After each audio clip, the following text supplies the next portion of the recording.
Dr. Sridhar back to you with another video session on Mason's gain formula.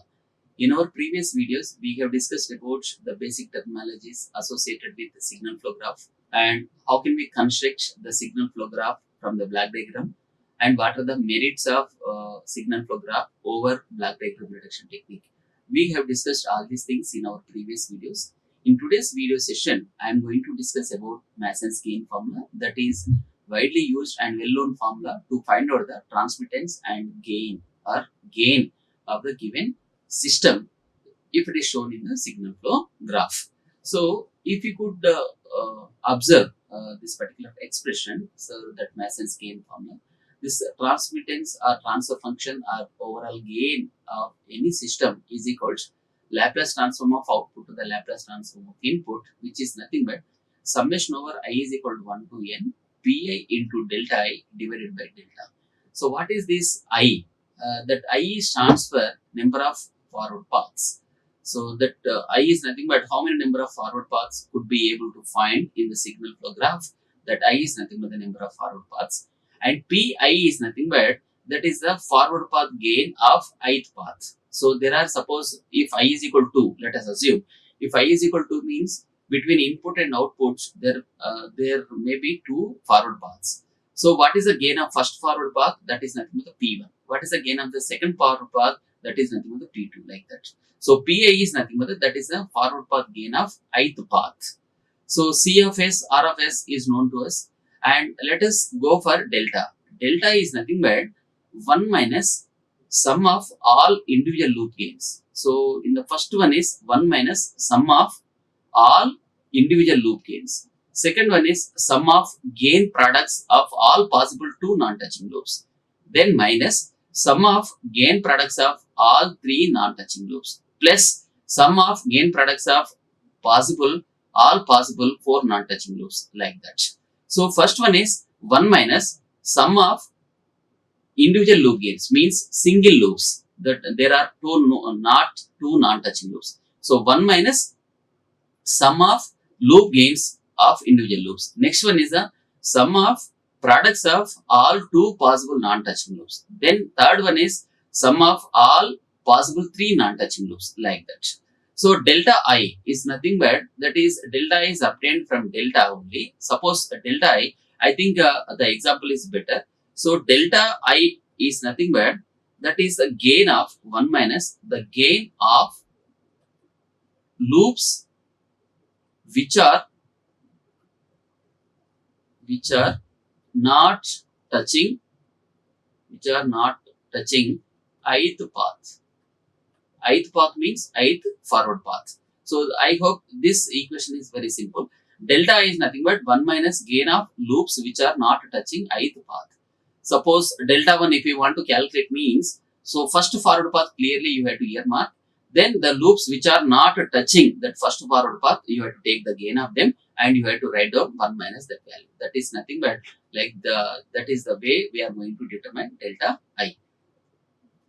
Suppose if you are taking this overview, how this Mason's gain formula it can be employed.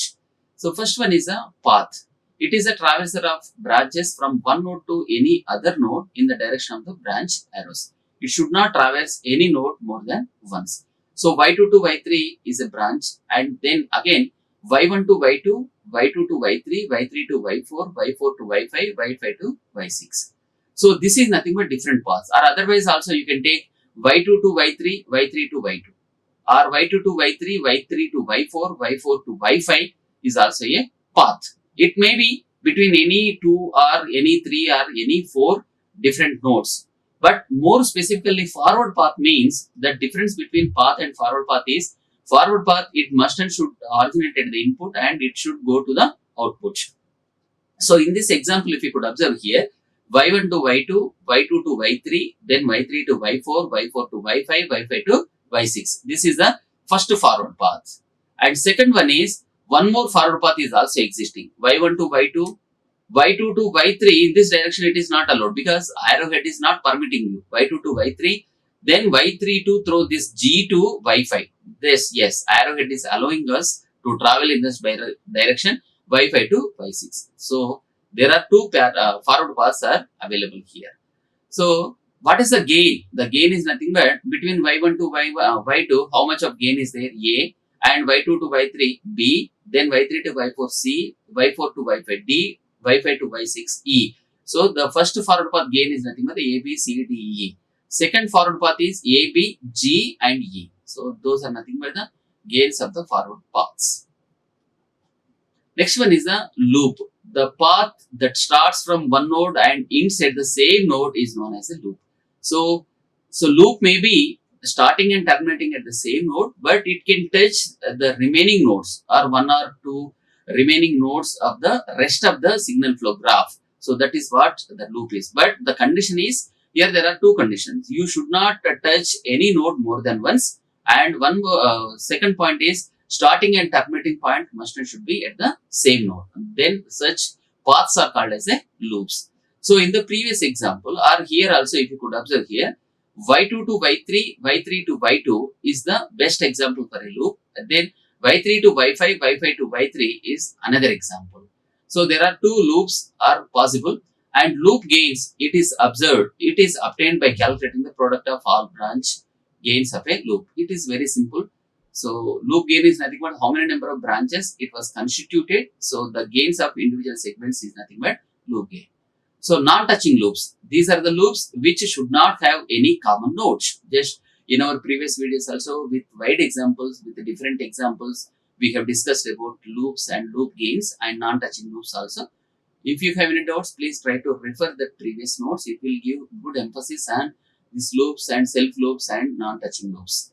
So here, non-touching loops are nothing but there should not be any common node between them. Such type of pairs of nodes, loops are called as a non-touching loops. So here, one more example. When the loops are having common nodes, then that loops are nothing but called as a touching loops. Now here, L1 and L2 are nothing but the touching nodes. These two are touching at a common point, and this L3 and L4 is also touching at this particular node. These are nothing but the touching loops. Non-touching loops means when the loops are not having the common node between them, that are called as a non-touching loops. Suppose here, if it is it possible? Yes. So this is one node, this is one loop, and another loop is, now there are no non-touching loops. These two are nothing but the touching loops only. These pink shaded ones are nothing but the touching loops with respect to this one. So all these are nothing but the touching loops, and there are no there are always existing common points. This is a common node. So because of this common node between two pairs of the node or two pairs of the loops, this can be called as a touching loops. And one more thing here, it is a feedback loop that contains of only one node is called as a self loop. So suppose if starting and terminating at the same node without touching, without traveling any remaining portion of the signal flow graph, only this, if any loop is having only single node, then that is called as a self loop. So this A33 is nothing but the gain of the self loop, and all the products of the gains forming a loop are nothing but this can also be called as a loop gain. So this is it is a loop. Now whatever the loop gain means, A23 and A32, that is the A32 and A23 is nothing but the loop gain.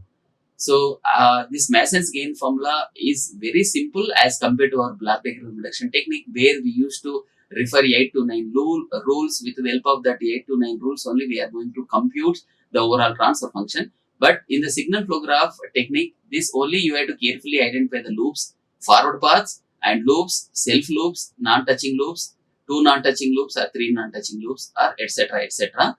But at our UG level, up to 3 non-touching loops is more than sufficient.